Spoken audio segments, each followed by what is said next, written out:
Elle a été inaugurée il y a quelques mois et aujourd'hui elle était de nouveau mise à l'honneur grâce à un anniversaire, les 30 ans des pièces jaunes. La maison des parents, c'est un espace de 600 mètres carrés, 12 chambres spacieuses, une cuisine, un salon. Et si elle a pu voir le jour, c'est en partie grâce à l'opération Pièces jaunes.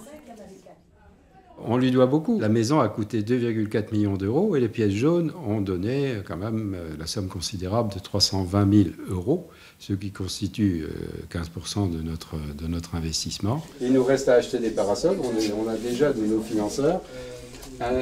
Et puis, je pense que ça sera top.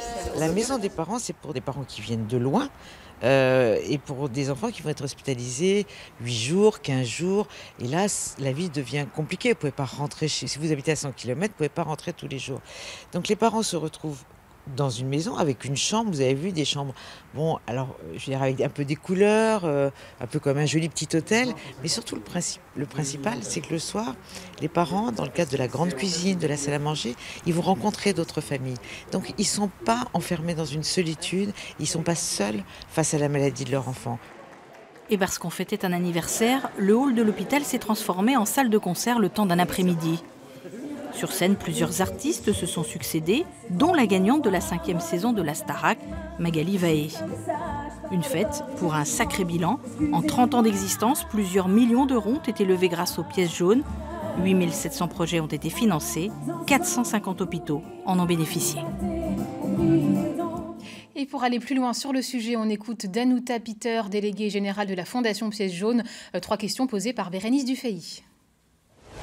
Qu'est-ce qu'on fête aujourd'hui ? Aujourd'hui, nous fêtons les 30 ans de l'opération Pièces jaunes au CHR d'Orléans. C'est une très belle fête, une fête importante.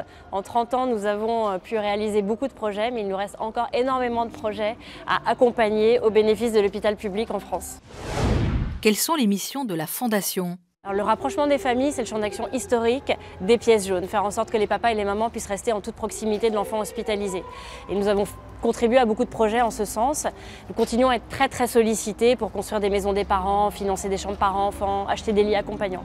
Mais nous avons aussi étendu nos champs d'action pour lutter contre la douleur, développer les activités à l'hôpital, pour améliorer les conditions d'accueil et de confort d'une manière générale. Nous avons aussi un grand champ d'action pour accompagner les adolescents en détresse en construisant des maisons des adolescents. 30 ans aujourd'hui, un beau résultat et pourtant il y en a eu des doutes au début. Une petite pièce de 1 ou 2 centimes, ça paraît pas beaucoup, mais les pièces jaunes, c'est vraiment le principe des petits ruisseaux qui font de grandes rivières. Donc avec 1 ou 2 centimes, quand on arrive à multiplier ça par des millions de pièces, on arrive à collecter des millions d'euros pour pouvoir faire tous les beaux projets qui nous sont demandés par les familles, par les patients et puis par les équipes hospitalières évidemment. Et l'invité du 19-20 ce soir pour ce choix de la rédaction, c'est Iman Zarour. Bonsoir, merci d'être avec nous. Vous êtes réanimatrice néonatale et pédiatrique à l'hôpital d'Orléans. Dites-nous, qu'est-ce que l'opération Pièces jaunes peut concrètement apporter à votre service à l'hôpital d'Orléans ? Alors, déjà, l'opération Pièces jaunes a permis de financer beaucoup de projets qui visent à améliorer le quotidien des enfants, mais aussi de leurs parents. Ça a permis à l'hôpital d'Orléans de financer beaucoup de projets dans le service de pédiatrie et de chirurgie pédiatrique, par exemple l'ameublement des salles de jeu, mais aussi l'achat des lits fauteuils pour les parents qui souhaitent rester auprès de leur bébé, et aussi l'achat par exemple des instruments de musique, des choses pour égayer un peu le quotidien de ces enfants hospitaliers. Et vous nous avez amené justement des exemples concrets de projets financés pour la néonatalité plus particulièrement. Alors, nous, dans le service de réanimation néonatale, depuis le déménagement dans le nouvel établissement, on a porté beaucoup de projets pour améliorer le quotidien des nouveau-nés à terme, mais aussi prématurés, des nouveau-nés, mais aussi de leurs parents. Alors, un de ces projets, c'était les soins de développement. Et les soins de développement, c'est en gros des stratégies qu'on va mettre en place pour améliorer le développement, pour avoir un développement harmonieux du nouveau-né. Et pour ça, en fait, il y a plusieurs axes. Le premier axe, c'est aussi travailler le positionnement et le regroupement du bébé. Et du coup, Pièces jaunes nous a permis en 2017 de financer ce qu'on appelle les cocons. Alors, les cocons, c'est ces dispositifs-là. C'est ce qu'on voit en Exactement, c'est un peu lourd. Ça va nous permettre de l'enrouler tout autour du nouveau-né, que ce soit à terme ou surtout prématuré.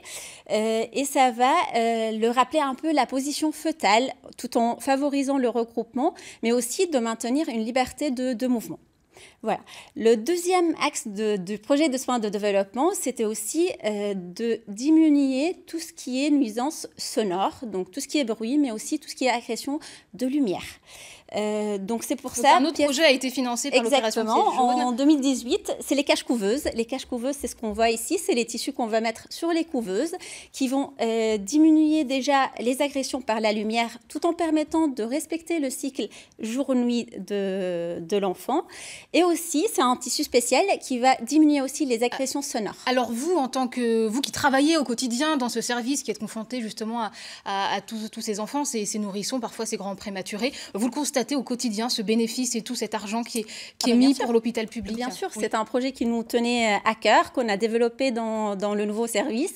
Déjà, c'est un service où il y a des chambres individuelles, donc c'est très bien pour les soins de développement. Donc chaque nouveau-né, il est dans sa chambre. Justement, vous disiez que c'était important aussi d'œuvrer, de financer des projets qui permettent aux familles, aux proches d'être présents dans l'hôpital. Exactement, ce que j'étais en train de dire. En fait, c'est des chambres individuelles, donc les parents peuvent rester 24 heures sur 24 auprès de leur bébé. Il y a aussi la fratrie qui va venir visiter, et c'est très important pour les développements des nouveau-nés.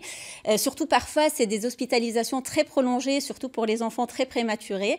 Donc, il y a les chambres individuelles dans le service, mais aussi, grâce à Pièce jaune, il y a eu l'association MOM qui a pu offrir ses portes récemment, et ça facilite beaucoup la vie aux parents des enfants hospitalisés qui peuvent rester exactement sur place, avoir une place pour dormir, mais aussi de se restaurer et avoir des espaces de vie communs. Merci beaucoup d'être venu nous parler de cette opération Pièce jaune au sein de l'hôpital d'Orléans. Merci beaucoup. Avec plaisir.